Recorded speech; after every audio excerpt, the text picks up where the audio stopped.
Concealer দিয়ে বেসটা ready করে নিচ্ছি। যে কোনো একটা কম্প্যাক্ট পাউডার নেব, নিয়ে এটাকে একটু ড্রাই আউট করে নিচ্ছি। জাস্ট কনসিলারের ওপরটা হচ্ছে এই শেডটা ইউজ করব, ব্রাউন শেডটা ইউজ করব, অ্যান্ড এই শেডটা ইউজ করবো ব্রাউন। তো এই ক্রিজ লাইনটাতে একটু লাগিয়ে নেব। একটা ডার্ক ব্রাউন শেড নেব আর সাইড দিয়ে এইটার কর্নার দিয়ে আমি টানবো।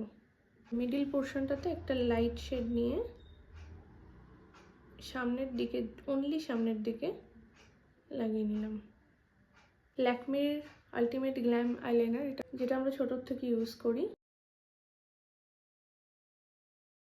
দু চোখে লাইনার হয়ে গেছে। দেন আমি ইউজ করছি প্লামের এই কাজলটা আমার লোয়ার ল্যাশ লাইনে লাগিয়ে নেব।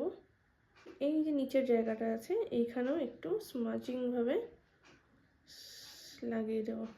দেন একটা ডিপ ব্রাউন আইশ্যাডো নিয়ে এই যে নিচের দিকটা আমি কাজলটা লাগিয়েছি তার সাথে স্মাচ করে দেবো হালকা হাতে। আইশ্যাডো দিয়ে করলে কি এটা অনেকক্ষণ স্টে করবে। মাস্কারা ইউজ করছি মেবলিনের স্কাই হাই।